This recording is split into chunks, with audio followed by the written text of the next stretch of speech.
Welcome back again to my fourth podcast. Urag dugay-dugay gini siya.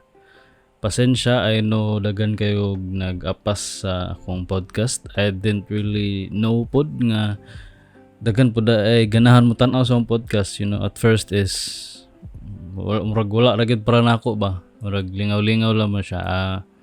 Maybe kuan lang kanang maybe I'll upload this 3 podcast and then maybe okay na but I received a lot of feedback nga uy Chad dingaw ang imong podcast and kanang dagan kig nangita daw sa akong podcast when kanus ako mag-upload because supposed to be every Sunday ta ako mag-upload but na busy ko and then asad sa school and then nag live selling na sad migbalik sa ako ang mama so maybe puno-puno jud sa akong schedule.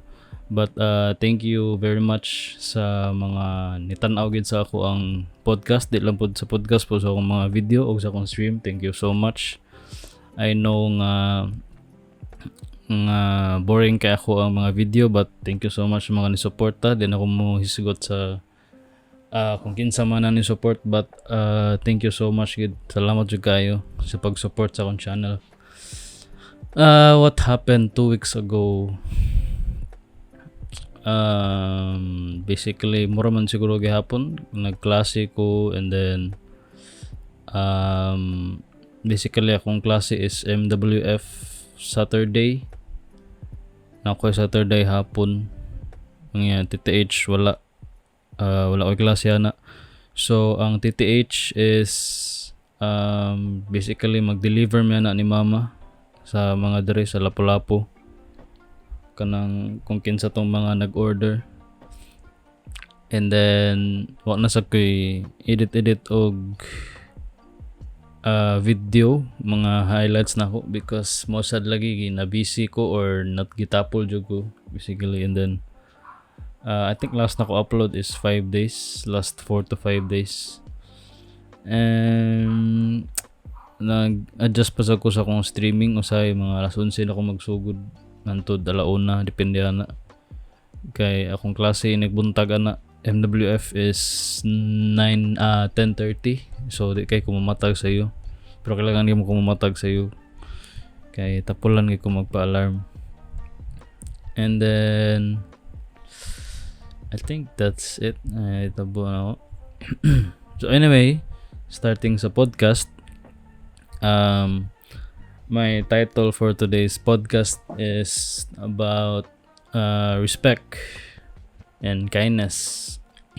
Kay rare na kay na siya pangitaon karon sa 2021 na daga na kay mga way batasan nga mga bata pa no nga grabe na jud kay sila nga murag lahi makaingon jud ka ba nga grabe na gid ang generation karon kay kumpara sa ato karon ba kay nakoy nabasahan sa Facebook ato nga ang if tarong ka pagka dako sa imong ginikanan dili na panindot tay grado dili na padakanay trabaho padakanay sweldo kundi ang pagrespeto gyud di ba so kanang respeto dapat gyud na ibutang sa tanan gyud dapat gyud na buhaton sa tanan tawo kay bahalag dako ag sweldo pero basing batik kag record sa imong company or dagag ng libak nimo kay dako ay kag ulo kanang just dako kag grado pero basin nang hambog ka or nang bully baka namo or nang cheat baka or something ana bitaw and I know daghan kay mga tao na ilhan ana nga dato na gay sila ni dako na ilang ulo wala sila respeto sa ilang uban tao bitaw abi nilag na-reach nila lang goal, di na sila respeto sa bantao, di ba? Kay mura na sila hari or ginoo na sila. Kay wala na sila problemahon, dato naman sila or na-achieve na gid nila ilang goal, successful na gid sila. So I think kailangan jud na if ever parents manggi ka karon or if nanakay anak karon, I think no matter how poor or rich you are, I think you need to teach them respect others gid dili lang kay kung tiguang dapat sa mga bata sad no, dili kay abig bata ka parehong edad, mas tiguang pa nimo, mas bata pa nimo siya, di na siya nimo respetuon, di ba? So a basic way to have to be respectful, a respectful person is like saying thank you. Saying thank you to everything. Like for example, mag-order ka og pagkaon sa Jollibee, sa McDo or fast food or anything. Naghuman na mag-order, learn to say thank you. Simple thank you lang, I think at least maka smile, make a day ra na nila sa mga employee bitaw, mingon sila thank you or I'm sorry, di ba? For example nga nasayop og panso ang imuhang nag-take sa order, nasayop sa imbis chicken, beef iyang gibutang. So imbes nga maglagot ka, at least imo i-assess ang situation, di ba? So sabto nimo siya nga basin busy siya or dili gani adlaw karon na siya problema sad. So mana ka nga sige ko na lang blah blah blah nga mag-sorry pod siya. So I think that's the basic way na lang siguro kung respect na ka. Saying thank you and saying sorry. I think dapat gid na mo yung kag sorry. I think mo na pinaka basic gid siguro. Kay dili tanan tawo makabuhat ana, dili tanan tawo makaingon og sorry og thank you dayon. I know lisod ka na ingon gid ang sorry samot na sa imong parents or sa imong loved ones. I think I know ako lang para nako lang, I think maglisod gid mo ingon og sorry labi nag makasa mo may lang mo sa chat inana bitaw. So sinsya niyo ba, basically saying thank you and say sorry. For example, no, sa eskwelahan, janitors are importante dyan sa eskwelahan, di ba? They keep our school clean, our rooms clean, our CR clean, the whole campus. So if ever gani mag-map na sila sa eskwelahan ako sa una, sa college or bisag high school, if mag-map na sila, yung maagi ko magkinto ko ana and mayon kog sorry sir, and that's and I think maganahan sila ana kay girespeto nimo sila, dili lang kayo as dili kay big janitor siya, imo na siyang tanon kanang imo siyang libakon bitaw or imo siyang tanawon nga janitor na siya nga ako estudyante, mas dato pa ko na niya na bitaw, dili kay big estudyante ka or kanang dato na jud kay ka, dapat mo respeto gyud mo ka sa tao kay dili na makumpleto ang dili na malimpyo ang eskwelahan kung wala sila yung maglimpyo na sa kantin, sa mga hugaw na to ang CR, mga na bitaw. So I think that's one way to respect others. And then another example is kanang mga delivery, mga rider, mga Foodpanda, Grab, Shopee, Lazada, kanang mga mutig deliver sa imong parcel. I would always give them a tip, not just because dali nila na order, dali nila hatod akong order og buotan kay sila, but I just want to give them tip because dili lalim nga mag-deliver ka uwan init, especially nagmotor pa jud ka, so prone to accident jud na ang mga rider. So I would just give them a tip, bisag 20 or 50 pesos, bisag kami ni mama sa akong family kasabot na umupo na ilang buhaton. Daghan na kayo og kanang suki si mama diri kay kana iyang mga parcel i-deliver man niya sa Manila, and then kasagaran na GNT, LBC, G Express, kalimot ko unsa nang isa, basta kasagaran mga rider na siya suki, especially Shopee. So we would give them tip like 20 to 50 pesos lang, and malipay na gina sila, and that would make me happy also kana mingon bitaw sila nga thank you sir, thank you guys sir, and then wow, like nindot jud kay makaingon nga makatabang kag tao bitaw. Mingon sila thank you nimo, imbes ikaw may mingog thank you, mingon pag sila thank you nimo, thank you back. And that's very rare. I think gamay ra kaya mabuhat na nga tao, napagiuban tao, di ba nga masuko pagid sila kay dugay pa daw kay naabot lang order nga kanang ngano daw kanang na yupi na ilang mga box or ilang parcel or na nagagisi ba or nga damage. Of course masabtan na, pero I think kanang maluoy sa ko sa mga rider bitaw kay Mao lagi na nagmotor sila prone to accident nga mohatod pa gina sila uwan or init, di ba? Pero wala ko ningon ha nga tanan rider na gid buotan.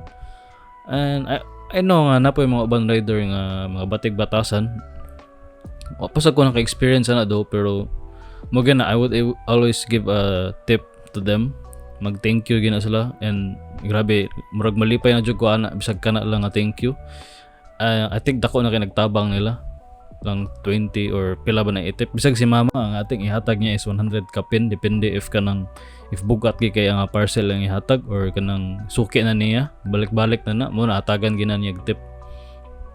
And that's one way also to respect everyone, someone or bisag kinsa lang gud dapat na jud kay respeto.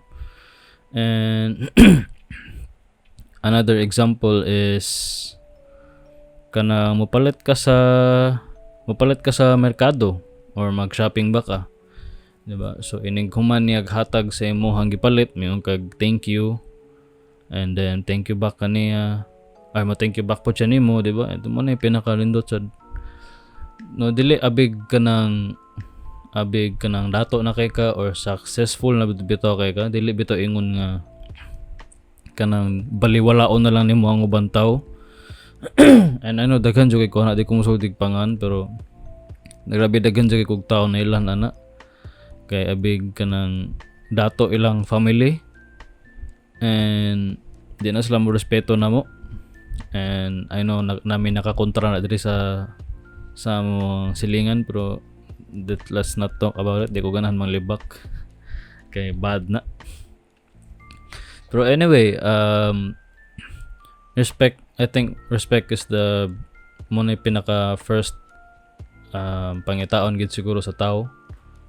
Labi na if when you get into a relationship, of course a lot of people would choose over pagka gwapo-gwapa than respect or yung attitude, yung batasan, di ba?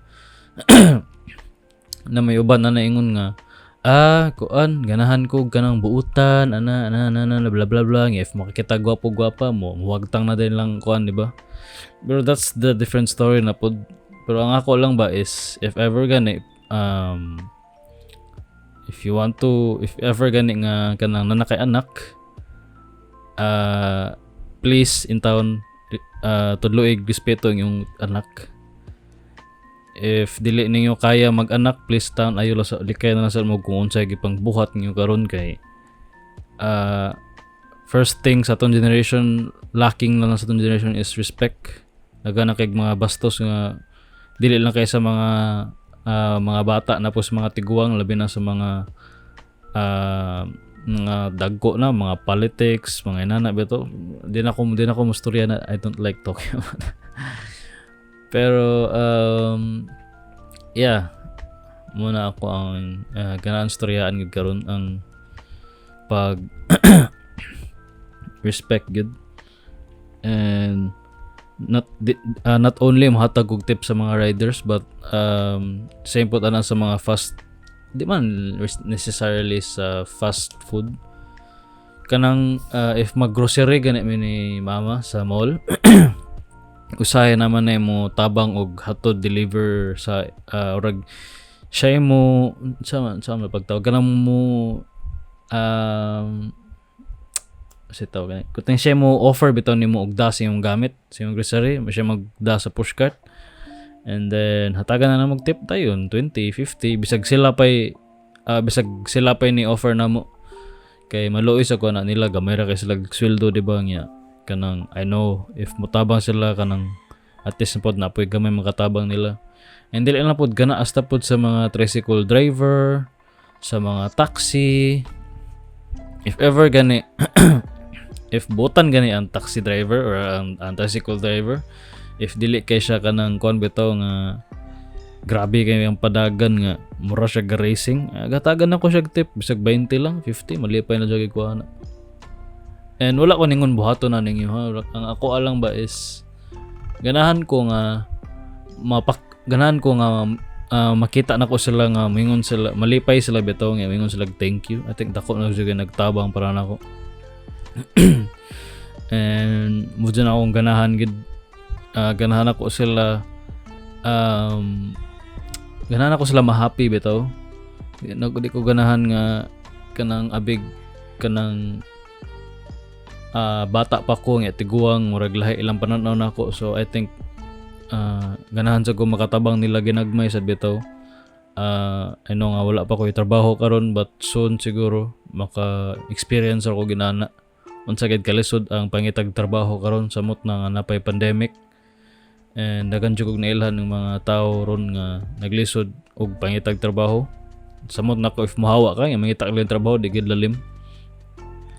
So lisod jud kayo samot na karon nga pandemic. So bisag basic respect lang bisag karon sa pandemic, if ganahan magika mo gawas ana kay paliton, respeto lang ka sa ban, mag-wear ka og face mask og face shield. I don't know if kailangan pa ba mag face shield, basing dili naman siguro murag gikuha naman to ni Duterte, di ba? Pero wala pa ko sure. I think depende na sa mayor ninyo sa lugar if unsa ila ang kuan. Kay sa Philippines ra gid ang nag face shield. So I think mura na anang respeto lang pud ka sa uban ba. If ganahan ka mo gawas nga pandemic man, so mag face mask ka, dakag alcohol. Di ka if ubuhon magay ka adto ka sa mingaw nga lugar, di ba? Dito ka mag-uubo. Simbako. And grabe lisod jud kay pangitaw ng respeto karon. 2021 na nga samot na karon na mga teenagers nga kasagaran teenagers karon kay dato samot na nga nag-online class. They won't di nila respetohon lang teacher kay abig dili face to face. Madara nila online daghan kay mga nana tao samot na sa Facebook, di ba? Kanang bitaw na nga trending sa una nga katong paratong bike kuan mga biker karon, di ba? Mga gahi na kayo. Sa una ang leader sa daan kay Ceres, karon mga biker na sad. No offense sa mga biker diha, I know nga dagan pog magbike di, pero palihog lang yung taon. If magbike man gay mo gamit gud ang bike lane. If daghan gani mo ayaw pa di occupy tanan ninyo daan. Pag single lane lang gud mo, single file ba karon. Ikaw pa magbike ka nga hinay kay mamudagan, okay ra siguro kanang sakyanan mo o anang musabot ra siguro ko kay ako mismo driver biya ako. And then di ko ganahan nga kanang bitong if na bike lane nya adto na pug ka sa ana jud ka skillet or adto jud ka speakers wala jud bike lane nya. Hay palihog lang please. Bisag di mo or driver man gay mo, either biker, driver, motor or cycle ba mo driver, palihog respeto lang pud sa down please. Kay daghan kayo mga bugo nga driver di jud ka mo drive samot na mga motor. Sos Ginoo ko. If magmotor ka, singitan lang kag kalit, di ba? I think mo na nakakuan. Bati sad kay daghan kay motor bitaw diri nga murag wala sila natarong og kanang seminar. Kaya abig mo drive sila motor kay mo singit ra lagi daw ana nya kung maligsan ana magilak-hilak dayon mga Gcash na pasensya ko sa Facebook. No hate against bikers and riders. I myself also is bikers ago, and then magbike ko na whole lapu-lapu, and then ako ra isa na ko'y kompleto ko gear, na ko'y helmet, na gloves, kanang mga protection para sa init, na shades, na mga na ko'y suga sa akong bike. And then mo sana wag na kitong topic no, wag nabot naman tag bike. Pero mo lang na kay muna ko nabantayan sukad nag-pandemic niuso man ang bike. And then daga na kag nag-rides bitaw barkada or grupo ba na or clan or unsa wa ko kabaw unsa na, pero palihog lang in town if na may grupo or clan man nga biker, please lang if magbike man gay mo single file lang gid mo, ayaw mo pagtupad nga tulo ka buok, upat ka buok magtupad mo murag makuha ninyo ang whole lane gisakyanan. Ayaw sa mga paginana, okay? Show some respect again. Ang kanang pagbike ninyo, lingaw-lingaw ra na. Ang uban, nagdali na. Nagnanayin na trabaho. Nana sila yung mga pasahero, gipanghatod niya. Kamu, ang kanang inyong bike, dili na trabaho. Okay? Musulti lang ko sa tinuod, dili na trabaho. Lingaw-lingaw ra na inyong bike. Exercise na. So, give respect lang yun to other people nga nagdali. na nagsakyanan kaya na sila gipanghatod samot na mga ambulance or kanang may mga hatod ng mga pagkaon, di ba, magdali na sila para di madaot. And mo lang gina, okay, urag lain na kitag topic, pero mao na ako ang isulti like respect lang good sa ubang tao. Bahalag maglagot abot na ka sa point nga maglagot kanila. I think you need to learn to control yourself also. And mo gina I think mo gina kung ganahan gid sa usa ka tawo. Bahalag daot ka, tambok ka, puti, itom, or unsa pa na imong gipangbati, isa ra ba mo kamot, isa ra imong tiil, as long as you show respect, win-win daog na jud kay ka sa ubang tao. And I think mo sad na pangitaon sad kasagaran sa employment. I don't know ha. I think bahalag wala kay experience. I think para nako lang niya if wala kay experience and then na kay dako na kay respeto sa ubang tao, like mutugan na ka tinuod, I think madawat ra kadayon ana. Bahalag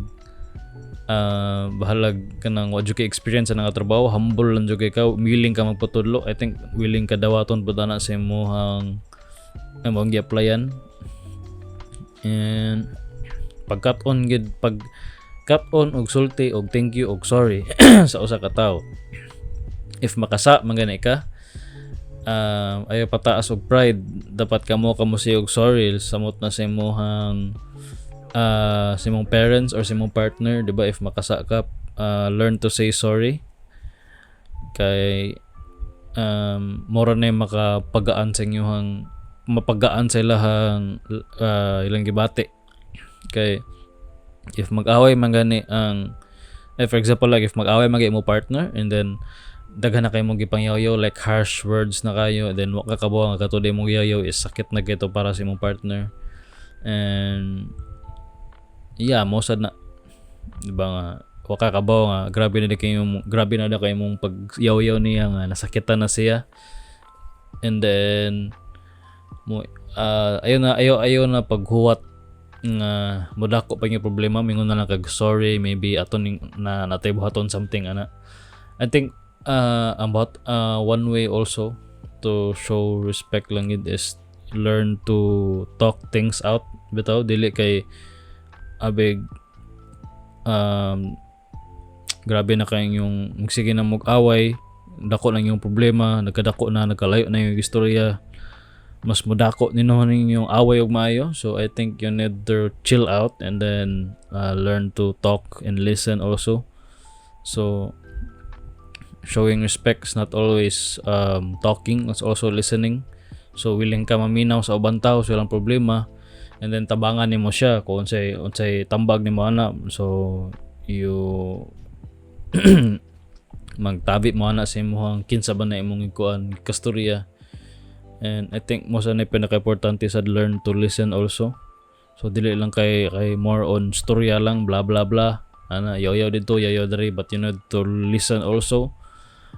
Same now nang nag-podcast ko, I don't ganahan naminaw sa kog uban mga podcast, and that's one way to learn also, learn new things, di ba? If you want to learn new things, you listen to others, you research, di ba? So mabasa ka, maminaw ka para na kay ika sulti sa ubang tao. And then that's what I'm doing now. I'm doing this podcast for you guys to teach you something about what I learned. And then I don't care if gamay ra akong viewers, at least naay mo tan-aw sa ako and mingon sila, Chad, nindot lagi yung podcast nga naman naki-upload, and then blah blah blah. And of course lipay jud kay ko, thank you so much guys sa mga support, sa mga nitan-aw. I know nga tapulan jud kay ko and wala na kay ko upload, but I'll try to insert this on my schedule, maybe tomorrow or Sunday, maybe na po ko i-upload lain. And mo gina guys, respeto. Okay, no matter tiguang baka or bata baka or ikaw may pinakadato sa inyong lugar or pobre baka, learn to be humble and respect lang yun. Learn to say thank you and sorry. Mo ganay pinaka number 1 nimong batasan imong buhaton as a person. Okay? Bahalag bati kag naong gwapo ba ka, gwapa, or ikaw ba'y pinakasikat diha sa inyong lugar. Number 1 gid imong buhaton is respect. Ayaw ipadako imong ulo.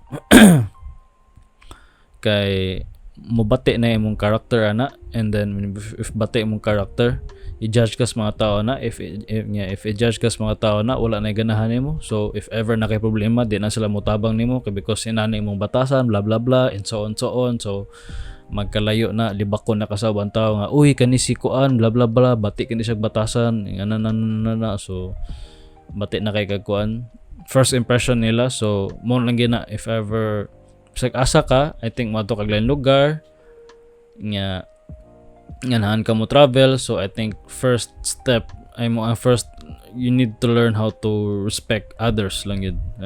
Not also others but yourself. Espeto po nimo imong kagalingon nga